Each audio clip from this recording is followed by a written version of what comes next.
Untamed is going to be untamed. It's going to be a little crazy. I want to talk to my people. I want to talk to my brothers and sisters.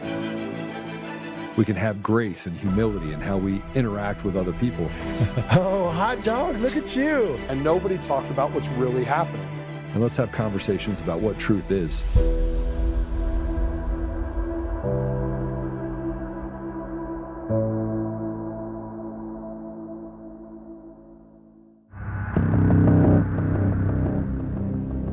The Clinton Foundation, Apex Partners, the Islamic Circle of North America, Osama bin Laden, Grameen America, Shore Bank. While all of these might seem as if they're random, unconnected entities, what if in fact they were all connected?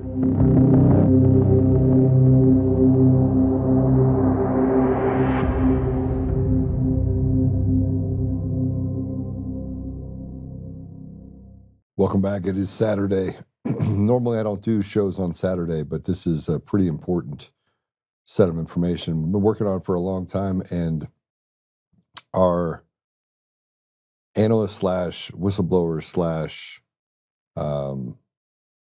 individual put this together is a military vet, and he has spent years doing research on the systems that run our elections, how they're all connected, what they're connected to, and we're going to bring a lot of receipts. Now, this is a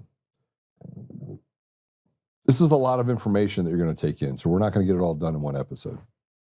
But what I will tell you is that what you're about to hear is 100% accurate, every bit of it. And there'll be some stuff that we'll clean up as we go along that, to add information. We're going to use a mind map that'll kind of show you what the connections are between the two, or 3 or 5 or 10, or in this case, hundreds. But I'm not going to waste any more time. I'm going to welcome B to the show. B, welcome. Hey Joe, thanks for having me. I'm B. I'm a open source intelligence analyst slash researcher, partially by trade, but also by hobby, due to my military experiences. Basically, what I've uncovered here is just an accumulation of years of various different investigations, which have all kind of amalgamated into this one mind map. Now, between these 116 nodes, which are included on here, we'll go from everything from ThoughtWorks to Seth Rich to the DNC to Muhammad Yunus, the current interim advisor who's leading Bangladesh, all the way to how they connect into Al-Qaeda and even people involved with Jeffrey Epstein. So, and of course, Dominion voting is right smack in the middle of it. So with that, I'll surrender the mic back to Joe, and we'll get going on this mind map here. But let's just get started. You're not gonna see a whole lot of me. You're gonna hear a whole lot of B. You'll get some commentary where Patrick will come in. If you haven't noticed, we have masked B's voice. We are not going to put him on screen. It is dangerous to draw all the conclusions and bring all these things together based on this information. So we're going to do the best we can to protect B and to protect his identity. So let's start with Roy Singham. Let's start at the top. B, I'm going to give you the floor. Let's put the mind map up and let's start there.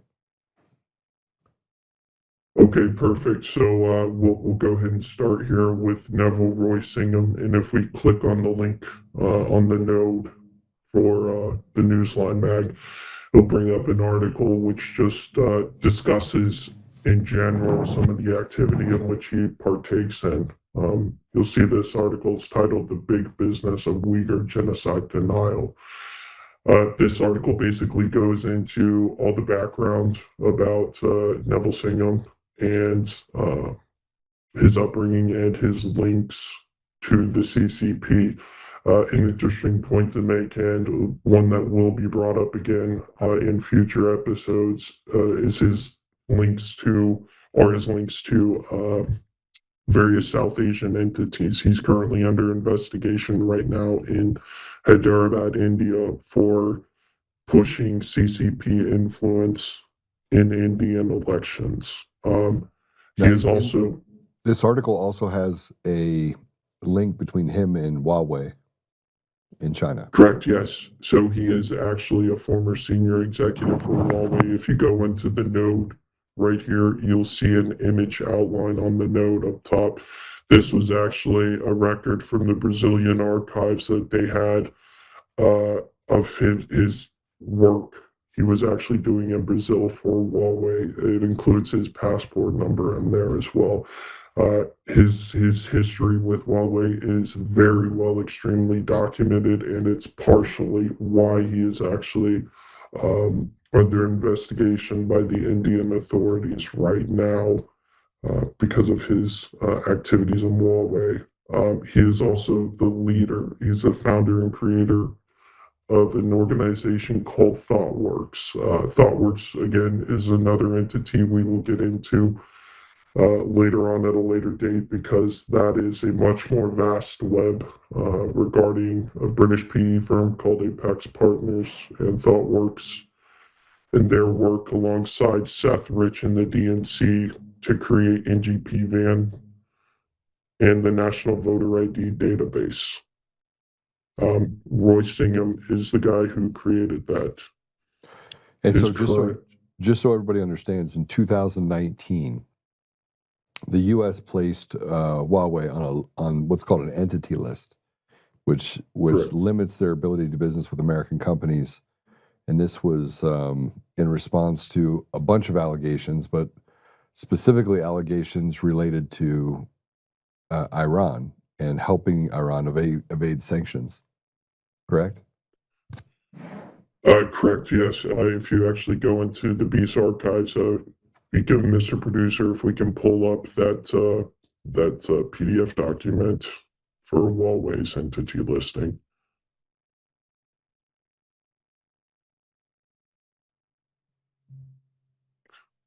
So that is the OFAC. We'll come back to this because they are, again, a sanctioned entity on the OFAC. Anyways, I'll read to you from this article, from this document, actually, which lists Huawei as an entity.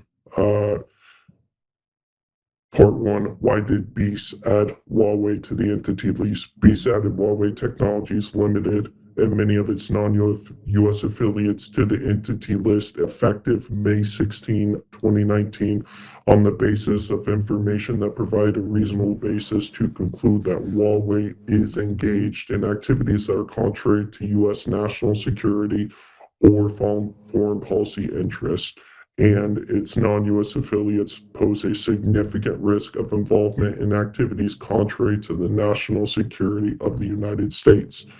This included the alleged activities of the Department of Justice's public superseding indictment of Huawei, including alleged violations of the International Emergency Economic Powers Act, conspiracy to violate IEPA by providing prohibited financial services to Iran, and obstruction of justice in connection with the investigation of those alleged violations of U.S. sanctions.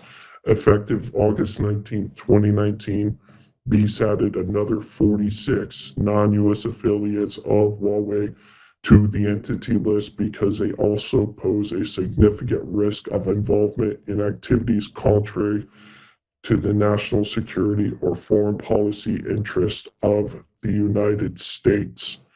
So what this document does, it describes in 2019 why U.S. affiliated companies are not allowed to do business with Huawei or any of their US-based affiliates. So I think this document really is a good starting point to set the stage for today's discussion and why the 2020 election should have been declared illegitimate. due to the interference of Huawei, which will be discussed with roaming networks. And what is the relationship of roaming networks to Huawei?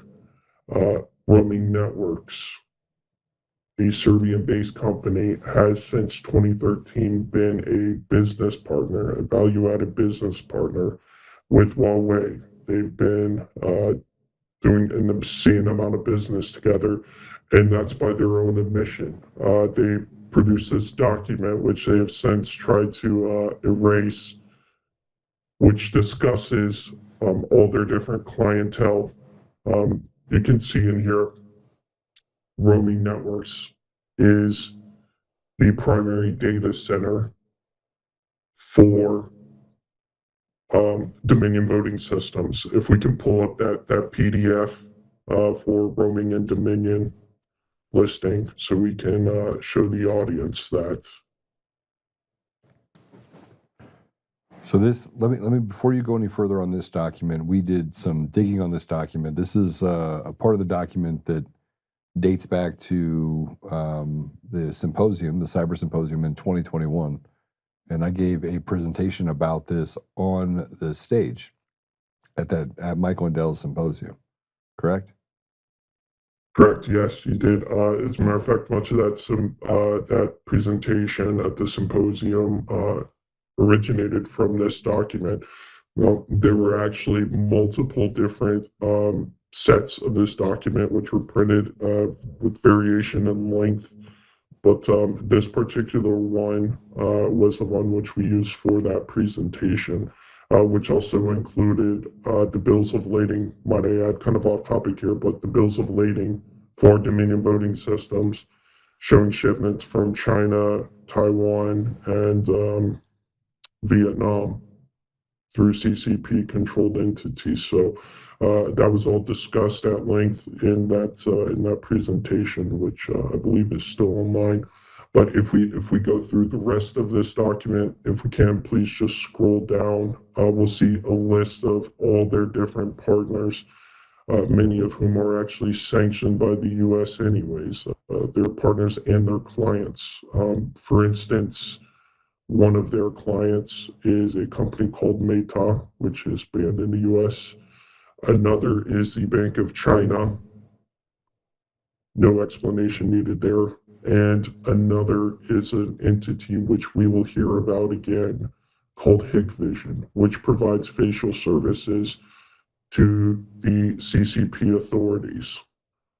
These have been recorded and used at length against not only the Uyghurs, they've been used to subjugate the Uyghurs, but they have also been used in Palestine to track Palestinian movements. So they have a very extensive history. They have a very large footprint internationally, but they are still banned from doing any type of business with the U.S. You will also see Telecom Serbia right there on the screen. The former chief technology officer for roaming networks was actually an executive at Telecom Serbia. Just one of the many other connections. And Telecom Serbia is connected to Ericsson, correct? Correct, yeah, actually, so if you go down to the bottom of this document, you'll see that they're also partnered with Ericsson as well. Let's just go ahead and scroll down to the good stuff, so people can get an idea of it. You see, it's also connected to FirstNet as well. They guys basically built out a lot of the structures, a lot of the ICT structure for a lot of these entities. You'll see Huawei on the screen right now. Again, Telecom Serbia, a lot of these same entities keep reappearing. Then you see other again, companies like Meta. Cisco, which is a U.S.-based company. Yeah, and you'll see also right there, if we can stop Bank of real China. quick, Mr. Producer, roaming group headquarters, Huawei, and then right under it, Bank of China, Huawei. They built these entities for these various different organizations, for these various different companies. So they built data centers for these companies. Correct. They built data centers all the way up to the towers in which they operate on, as well as the fiber systems that they use, which they're pivoting more towards right now. And we'll get into that a little bit later in today's episode. National Assembly of the Republic of Serbia, Sberbank, which is also another interesting entity as well, which has quite a bit of let's say overlap with some Central and Eastern European entities, which are also banned. If we look over here on the left, you'll see USA Griffith Foods. Now they had actually added this one in there, but there is no record of Griffith Foods actually having done any type of business directly with roaming, but they did work with them through Cisco, as Joe alluded to earlier. Now, if we can just scroll down to page 23. Okay, right here. Stop, Mr. Producer. Page 22. Here we are. ICT infrastructure and data center. You'll see it. Meta right here, which is again banned U.S. entity. Right above that, you'll see Dominion voting. That is the implementation of the pure flash storage system at the primary data center for Dominion voting. And the Now, if we primary scroll data center, this primary data center is in Serbia.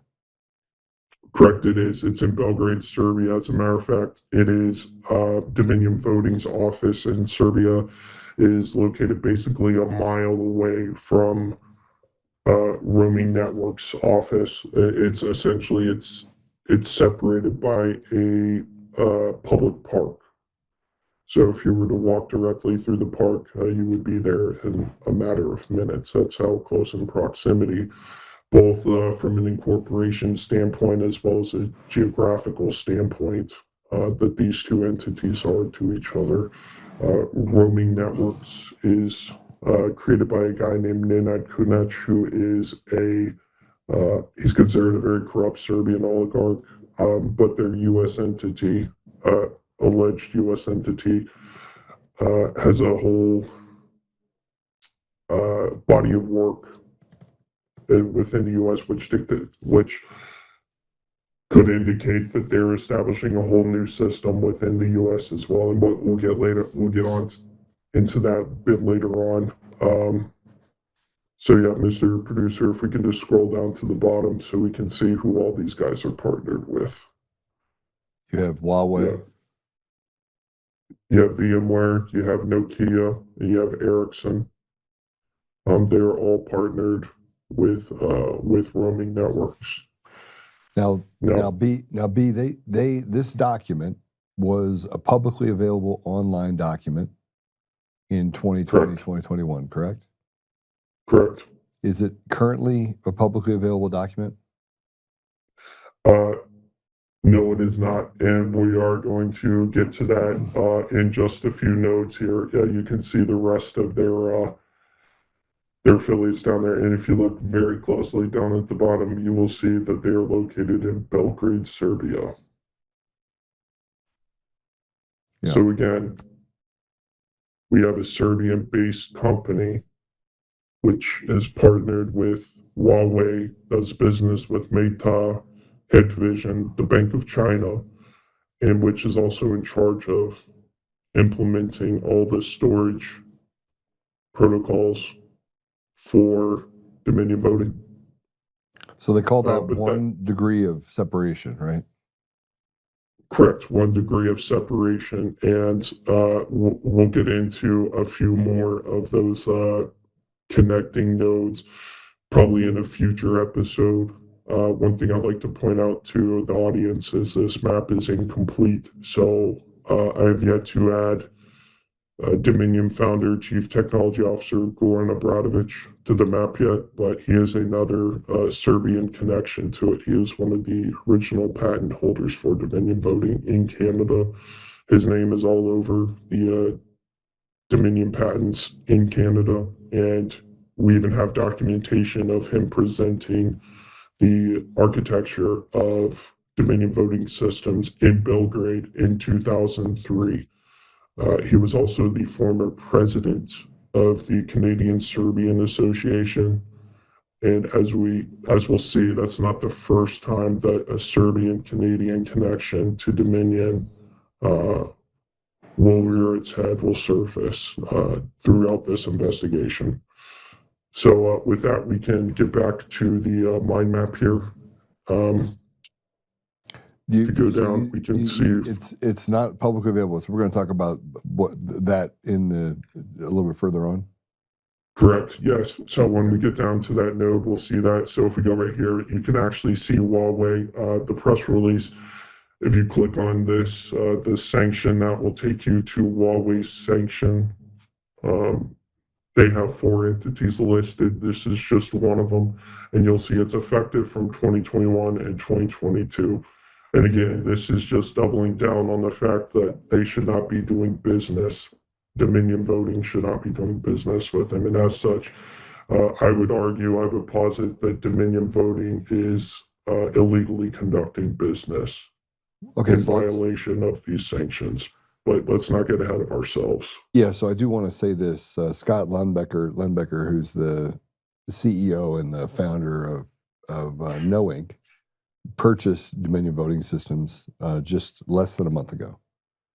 And in that purchase, there's something to be noted about him, is that he participated in the Kosovo elections in 2010. And so he has Serbian ties. And in 2017, best I can tell, he also was a part of Serbian. He has quite a few Serbian connections specifically. Correct. Yeah, he did.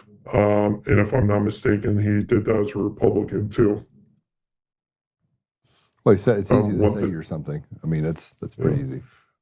Well, I think at the end of this road on this mind map, I think a lot of people will see just how complicit the Republican Party's been in a lot of malicious and activity and malfeasance globally, and that their hands are not much cleaner than the Democrats. So, but time will tell. Let's just go through the evidence and draw our own conclusions from there.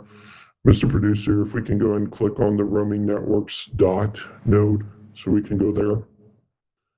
And again, this is just based off of the documentation which you presented at the Cyber Symposium. Now, to Joe's previous points, yes, they have completely erased the previous document which showed that they had any affiliation with Dominion Voting. You cannot find this document anywhere else online. It's not available. It's even been erased from the Wayback Machine. So the Wayback Machine's also been completely wiped. Yes, there's no mention of roaming networks on the Wayback Machine, and I can tell you they were wiped because I had archived it years ago.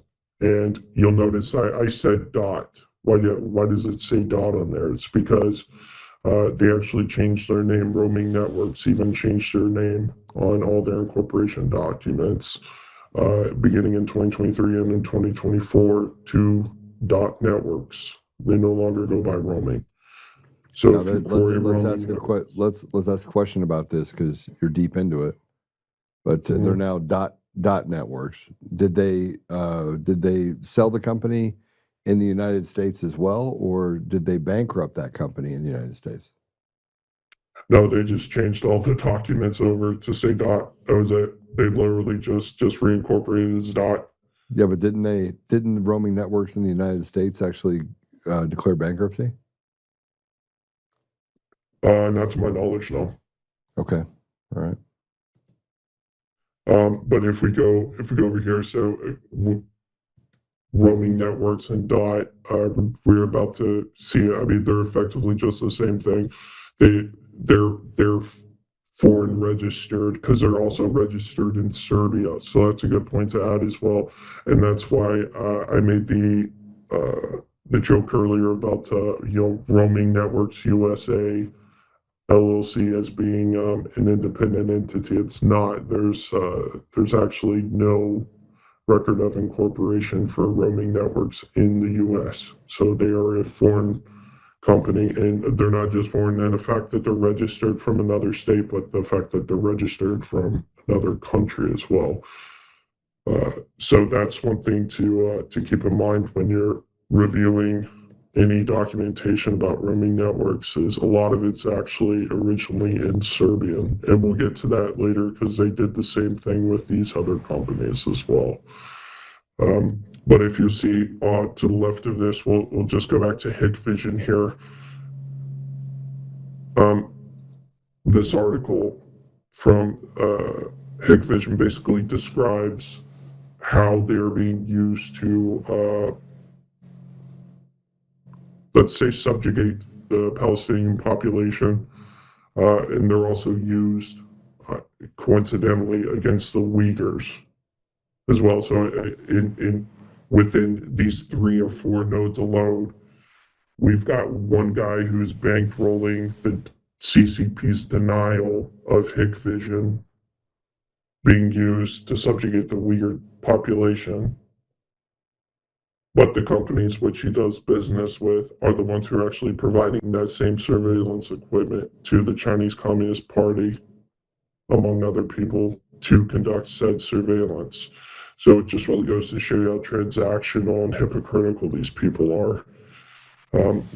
But with that, so if we go over to the right, actually, of roaming networks and dot, I included this. This is the ISO certification. If we go over to the right, Mr. Producer. So you'll see that they're actually certified, and I included this because I wanted to show that their whole infrastructural architecture is based out of Serbia. To the point where they even have to get their certifications from Serbian entities. In this case, the CKPI. If you'll see the node, it's the name that's spelled out there. I'm not even going to attempt to say that because I do not speak Serbian. Okay, so if we move on past the ISO, let's go down to Nikola Petrovic.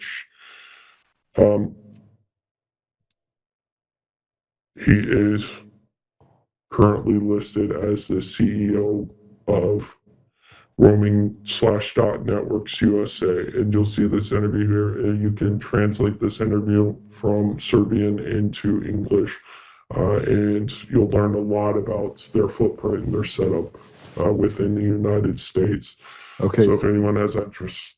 So just so you know, Nikola Petrovic, so in 2023, Roaming Networks USA filed bankruptcy in an Illinois court.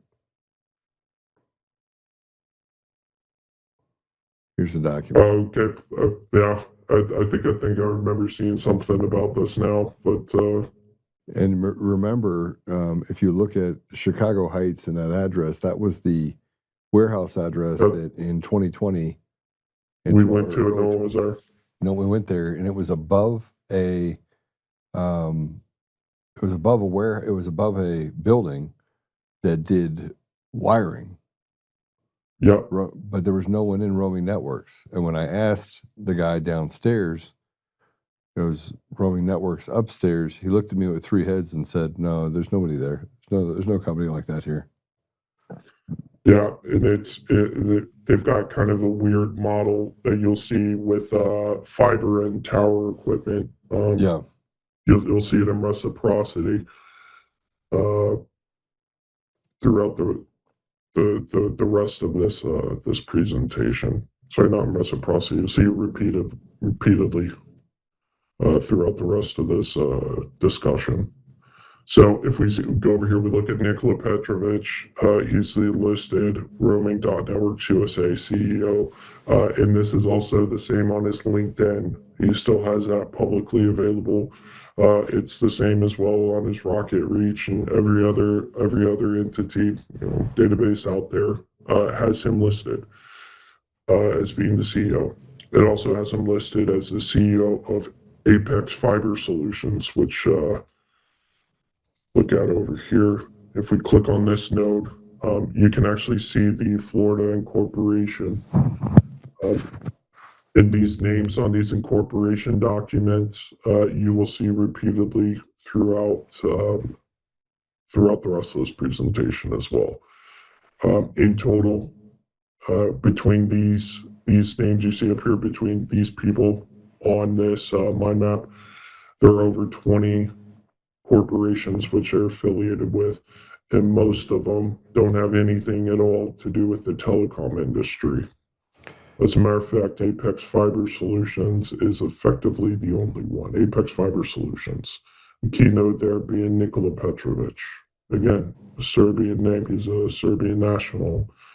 But if we look at the address for Apex Fiber Solutions below, we'll see that it intersects with a guy named Bojan Delibasic. So if we click on Bojan over here,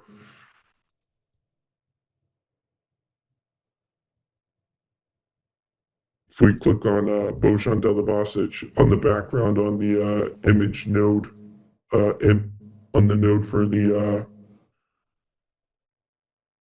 incorporation paperwork form, you'll actually see Bojan is the CEO, the corporate officer actually of multiple different entities: True Dispatch, MG Truck Center, Apex Fiber Solutions Group, AFS Equipment, as well as Alina Holdings. And we'll get down to Alina Holdings here in just a moment. Now, if you click on the link actually for the node, this will actually take you to a real estate transaction detail where he sold his house in Florida for $5.1 million. Now the address for that house is 13999 Old Cutler Road in Florida. So that's how we know these are also his incorporated entities up here. Again, it's just multiple data points pointing in one vector. So, and then you also have a you also have a company called Maybach, right? correct. It's a Yes, very large trucking company. Correct. It is. It's a very large trucking company which has its primary areas of operation in Florida, South Florida specifically, in the area of Fort Lauderdale, in Chicago, in the surrounding areas of Chicago, as well as Canada. So if you wanted to ship ballots, if you wanted to ship paper, if you wanted to ship anything, and you owned that system and you were tied to roaming networks, which is tied to Dominion, you could run a complete criminal enterprise and no one would know about it. Correct. Yeah. Theoretically, yes. And these are not shell corporations, might I add. There are multiple assets listed to all these companies, and we'll get down to that when we get to looking at Maybach. But I wanted to go back up here to 1384 Madeline Lane, and this is just really the physical structure, which shares a lot of incorporated commonalities with these different entities. For instance, Apex, as a matter of fact, if you even go onto Apex's website, it'll show their address is 1384 Madeline Line. The same is true with Maybach International Group, which there are actually multiple articles talking about how they broke ground on their facility down there. So again, these are all connected literally by incorporation, using the same corporate officers, as well as by the same locations. So they have geophysical proximity as well. But yeah, if we go down to 1384, you just type in that address and you'll see multiple different entities are registered out of there. And there are a lot of Serbian names affiliated with those entities. The one in the icon is Nene Balak. He has multiple commercial trucking entities registered to his name, Balak Trucking, actually. So does Nikola Petrovic. There's actually a Petrovic Trucking as well. So this is kind of the model that they're all using. in the U.S. And I should point out too that all of these guys, all these people are from the same city in Serbia. They're from Novi Sad, Serbia, which we'll get to in a minute. So if we go down here to Nenad Kudic, this was actually a huge data point for being able to verify that, again, these guys are from Novi Sad, Serbia. If we look over here on the right, this was actually from a service which was sent to him from Florida's attorney from Ventura, Florida. For a divorce, right? Divorce agreement. For a divorce, yep. He divorced his wife, Petra. And they actually served him via email to an email address located in Novi Sad, Republic of Serbia. So again, that was just another data point to help connect a lot of these. But really, the big gold mine with all of this came from Maybach International Group. So, Mr. Producer, if we go on to Maybach International Group, you'll see the image icon is written in Serbian. This is their 2016 incorporation for an entity called MIG-RS, Maybach International Group RS, Republic of Serbia. And George Kulcic, who we'll be discussing also in this presentation. So you have Dominion that is in the United States and Canada with a sophisticated group of companies, shell companies, different addresses. Then you have the connection to Serbia where they have Dominion in Serbia. They have a data center in Serbia. They have operations in Serbia. They have their coders in Serbia. It's not that far long ago that we had the massive conflict in Kosovo. Serbia. Right? Correct. And I have I have my theories about what transpired there as well with Eric Rosenbach and so General they're using the same sophisticated system in order to go undetected by basically diluting out and creating these same points, but basically right next door to each other.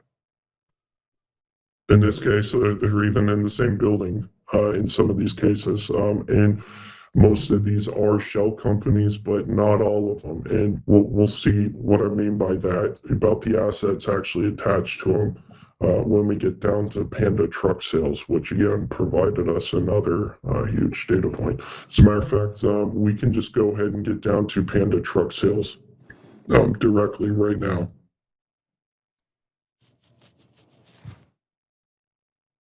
So in this document, these were actually part of the incorporation documents in the state of Florida, but I found some transactions where Panda Truck Sales had actually sold vehicles or transferred vehicles over to Maybach International Group. And they did it with all three of these people basically being on the signature line. Rilja, Hornacek, or Hornacek. There's about 3 different spelling variations of that name, which is very common. A lot of foreigners do that. You'll see some variation in the way they spell their name or even pronounce their name. But again, Nenad Kudic was also on here as well as again, another one, Nenad Balak, who was on some previous incorporation documents, which we had as well. You'll see they're kind of spread out all over the place. They have Miami, they have Chicago, they have DePlain, Illinois. There was one address in New Mexico as well. But with that, I think we can go ahead and come over here to, let's go over here to Relja Hornek now, Mr. Producer. If we click on that, we'll actually see that she is on the documentation for Panda Truck Sales as well as Maybach as well. And they also use the same Fort Lauderdale address on a lot of these documents too. That's 6301 Power Line Road. You'll see a lot of intersectionality with other incorporations. Again, like I said, these guys, they have basically over 20, but less than 30 corporate affiliations. And now if we go over here to the left, you'll see Alina Holdings LLC. This was actually another big data point when I found these incorporation documents, because it gave me one name in particular, which I had only been able to find on one or two other documents, and that is Dorde Kuljic. Dorde is effectively the founder, the creator of Maybach International Group. And as a matter of fact, Kuljic's name is on that incorporation document for Maybach International Group, which I showed earlier back in 2016. He goes by the nickname, the moniker of George, and his email is literally george@maybachglobal.com, one of his many aliases. So this is Alina Holdings, in which they all also share ownership in as well. There was another entity affiliated with them called CKD, and I believe that was a reference to Kudic, Kuljic, and Dalibasic Holdings, which was also registered out of Florida. That is an example of one of the shell companies they had initially, which became which effectively gave birth to Maybach Group. Maybach's first U.S. presence actually appeared as Maybach Capital. And again, all these guys are out of Novi Sad, Serbia. So, Mr. Producer, if we go down to Dorde Kuljic and click on his name, we'll be able to find out a little bit more about him as well. So he was the founder of the Maybach International Group. He's the son of a Serbian transportation oligarch. He attended primary school in Switzerland to the tune of about $60K a year for room and board before moving to NYC in the 2010s. He dated for 5 years a woman named Anastasia Raznatovic, who is a famous singer in Serbia. She's also the daughter of a famous singer. And we'll get to her father in just a second, and I will kind of round this out for today's presentation. We'll bring you back home to Singham afterwards, but want to include this in here as well because of if anyone had questions as to whether or not these guys were part of some organized crime or affiliated with organized crime in some way. Yes, they are. As a matter of fact, and Anastasia is really a key link to that. I should also note that he is no longer dating Anastasia, but they do share multiple residences still, even though he's married to a woman he met through Anastasia, and they now have 2 kids and live in New York City. So if we click on Anastasia's node, you'll see she's the singer of a very famous Serbian singer named Cheka. And she's also the daughter of a guy named Zeljo Arkan Raznatovic. Now, the reason I know that they were together, because if we click on the link, this will give you a whole episode, like a whole story about how they're all connected. If you go and you look at George's link as well, you'll see. Oh, it's not there anymore, but that's interesting. Anyways, you'll see up here in the picture, the image node picture, that's you have George here on the right. The middle is Anastasia, and on the left is Cheka. Mr. Producer, if you can pull that one up for Anastasia. Yes, so on the right you have George Kuljic, and there's not an actual photo of him which existed prior to 2016. And this is just an article from the Mirror discussing Anastasia and her family and who her father was, who we'll go with at the end here next. This is the Archon. Yeah, this is Archon's daughter, and they're discussing how she, still lives like the lavish lifestyle over in Belgrade, and she has. So George Kuljic, even though he's basically spent a lot of years in America, he still has a huge, famous kind of cultish following in Serbia. But there isn't a photo of him online basically prior to 2015, 2016. Part of that was probably because he was living mostly in the U.S., but also because of his father's connections. Novi Sad, Serbia is actually really the hub of organized crime in Serbia. And that brings us to Archon. And we'll end it there with him. But let's click on Archon. Again, you'll see the photo of her, but within the encyclopedia, within the link there, if we click that, it will just give you a bit of a background as to who he was. He was a Yugoslav warlord. He was accused of and actually convicted of ethnic cleansing, as well as gun running, extortion, organized crime. Um, One interesting characteristic of Serbian football is that almost all the teams are owned either directly or indirectly by organized crime. And Arkin was no exception, as he owned his own team as well. But he was considered a henchman for Slobodan Milosevic and was a keynote in all forms of corruption throughout Yugoslavia and afterwards, all the way up until when he was assassinated in 2000. So again, when we look at this from a 30,000-foot view, you have a Yugoslav warlord whose daughter was dating the business associate of the guy who's running Roaming Networks USA, which is connected to Dominion voting. And Dominion voting being also connected to Huawei, connected to, and if you look back and you look at the way that they've done things, even dating back to Smartmatic days when they owned Sequoia voting systems, and you pull, and I know we're not going to get to it today in this, and as we start putting these different pieces together, I want you guys to know that they'll say, oh, that they're so what, they're connected. That doesn't mean they did anything wrong. Yeah, it does, actually.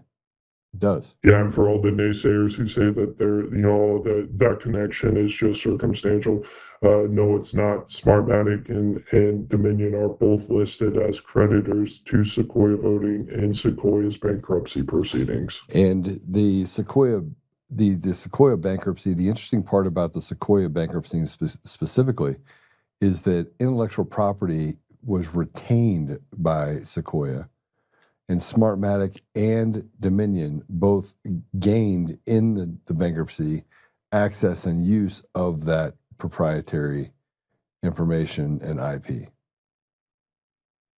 Correct. So you and then we're going to get in later to ES&S and its connection. So all of the system architecture in every system is based off the same fraudulent systems that allow for them to steal elections across the country. Yeah, and we'll get into the British role later with Apex Partners, but it's also worth noting that NCC Group now holds in their portfolio as a third-party escrow agent, Dominion Voting and ES&S. So the source code for Dominion Voting and ES&S are controlled in escrow by a British defense firm called NCC Group. But anyways, just to kind of round this out and bring it back, next we're going to be pivoting to other connections, which Neville Singham has. So on one side we have ThoughtWorks and the technological aspect of it, but on the other side we have the activist aspect of it, and he is the founder and the funder for the Party for Socialism and Liberation. He's also married to Alicia T. Singham Goodwin, who actually sits on the board of the DSA New York City Steering Committee along one Zoran Mamdani, who we will also discuss at length in future episodes. So who's also connected to Antifa, who's also connected to, to the Muslim Brotherhood. And this is all documented. It is a sophisticated web of people. It's organized crime. It is. And one thing to understand about organized crime is, the 90-10 rule, as I allude to, 90% good or legitimate, so they come under the 10% illegitimate. And these are no different. But yeah, he actually, while he was at Bowdoin University, he actually wrote an article effectively professing his love for the Muslim Brotherhood and how when Morsi and the Muslim Brotherhood fell while he was in Egypt under the Muslim Brotherhood rule. He felt he had to leave the country because he couldn't wear his beard. He felt he had to shave his beard because he would be targeted for being a Muslim Brotherhood supporter, for being what we call Ikhwan. So, with that, I think we'll leave that all for future episodes. I think we're probably reaching the point of information saturation for the viewers out there. So, let's let them fester and kind of ponder some of the information presented in this episode before moving on. Here's a question for you. Are we going to be able to put the documents, roaming network documents, and all the things we have, the mind map, is that accessible so people can get ahead of this if they want to? Well, the mind map is publicly available. Now, not everyone has access to it. They can't edit it, obviously, but it is publicly accessible. Do we want to tell The people that roaming, where they can find that, or should we hold off on that while we're talking right now? um, I honestly, it could just be found on, it's a Graph Commons. It's, a publicly available tool. It's a great tool, especially if you're just looking for something quick and just lay everything out. The notes I have, the information contained in that mind map is incomplete. That mind map is going to get much bigger, much deeper, but I think it's good that we start on presenting this information publicly right now at this point, so that way we can kind of work people into who some of these actors are. You were going to hear a lot of the same names come up repeatedly. Again, like I said, Neville Singham. How is this guy who is implicated in interference in South Asian politics? How is he connected to Seth Rich and the DNC and Zoran Mamdani? He's a central node in all of these things. So I think when we look at things through a more transactional layer, and that it's all this occurs in a much more anarchic sense than what people say probably prejudiciously surmise, that's when you can begin to really connect a lot more dots and see a lot more behavior, which you would expect from criminals. So with that, Yeah. So I let me think just ask you one more question before we wrap up. Okay.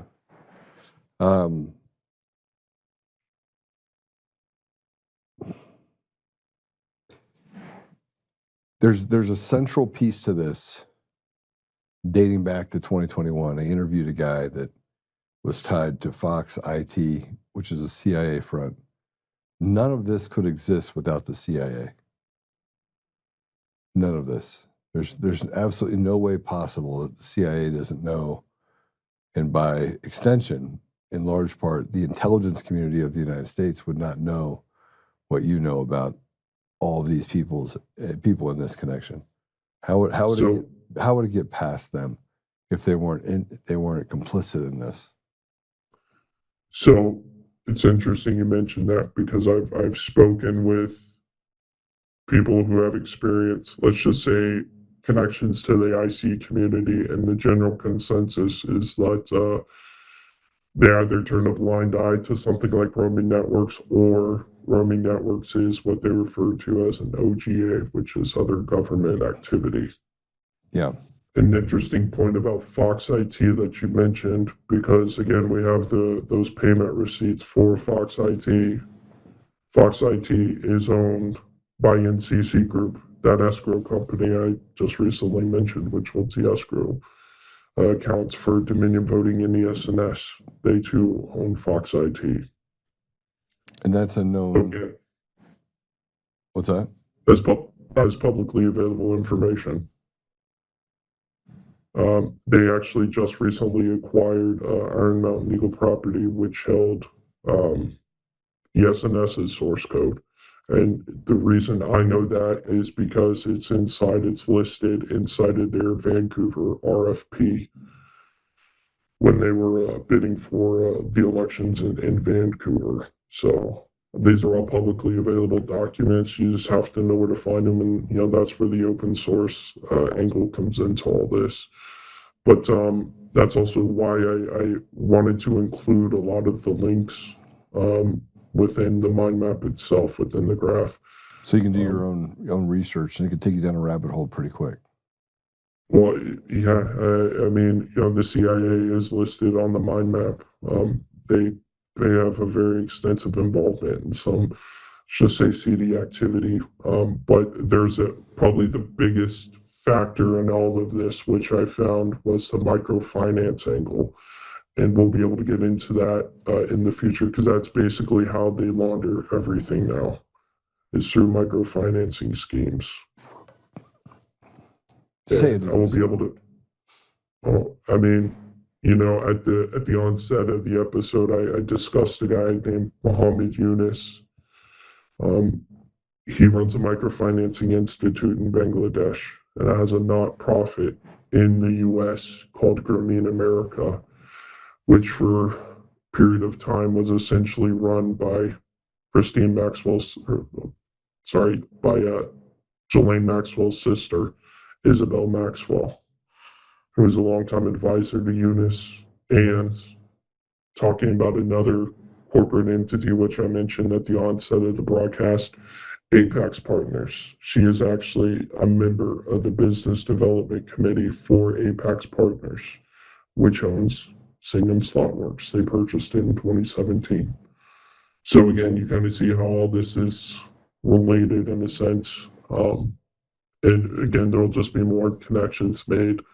I understand it's probably a lot right now for people to, go from one thing to another. How did we get from 9/11 to, Bangladesh to talking about organized crime in Serbia's connections to roaming networks?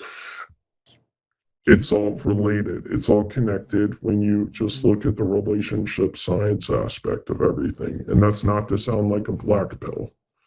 Yeah, I mean, you have a guy that 'cause runs a that's- trucking company that also runs. You look at the mechanisms that are necessary in order to steal elections and to influence operations related to elections, whether it's the minions of the world or, I mean, once you have access to all the information related to that, it becomes really easy to manipulate and to steal elections. Very, very easy. Well, and that's also, going back to Marco Polo and Garrett's work product. That phone call from Hunter Biden with Greg Penner, who is basically CEO of Walmart, discussing how they can deliver ballots, is rather basically rig the election for Hunter's daddy. It's rather indicative of their behavior, and again, like you said, having a trucking company, from Canada to Illinois down to Florida, covering the whole eastern seaboard. That is a very valuable asset if you want to engage in illicit behavior. So, All right. again, Well, we're gonna do more on this. We're gonna end it on here for this. We'll do the second episode this coming week, second iteration, second segment this coming week, and in that we'll tie back to the Clinton Foundation, politicians, and how does it all play a part in what's happening in New York, what's happened in New Jersey, and across the country, the things that we could see, even what's happening in California, which is even a bigger problem all by itself. B, thanks for joining us today, and I look forward to next week as well. I appreciate it. Thanks for having me. And to your audience, not used to doing stuff like this, so pardon the hiccups. This is just a new experience, and definitely something unique and never really done before. So bear with us as we iron everything out. I appreciate it. It's a lot, though. And forensically, once you start putting it together, it becomes very, very clear what's happening next. All right, Correct. B. I agree. All right. God bless you. Thank you you. for doing the work that you do, and we'll see you again next week. All right. God bless you guys, man. All right. Okay, so I've talked a little bit about a lot of this stuff, and we have a list of all of these URLs, and that ties us back to some information related to elections, even stuff related to John Polis at Dominion Voting Systems, some of the private equity firms and the people that work within those private equity firms at Staple Street Capital, how that relates to the Carlyle Group related to some of the things we're talking about with Huawei, Hickey Vision, and roaming networks, and how those people then correlate and are connected to Nikola Petrovich and some of the other people like that are from Serbia. So you have the Serbia connection, you have an undeniable Ukrainian connection, you have the U.S. connection, and you have all these different things that are happening that surround our elections. And we haven't even started talking about the Clinton Foundation, the connection to Republican congressmen who, frankly, were behind the stealing of the election just as much as the Democrats over the last 25 years. So a lot of stuff to go over. I want you to pay attention to, we tried to stay away from certain aspects of people because it's going to make more sense when we start dragging in some of the other organizations that are out there tied to Antifa, tied to Mandami, tied to the Muslim Brotherhood, and even tied to Israel. So I hope you guys have a great Saturday. It's great to be with you. God bless you, and we'll see you on Monday. If you would like to know more information about this presentation, please feel free to follow us on X at CounterDawa, as well as our website, counterdawa.com.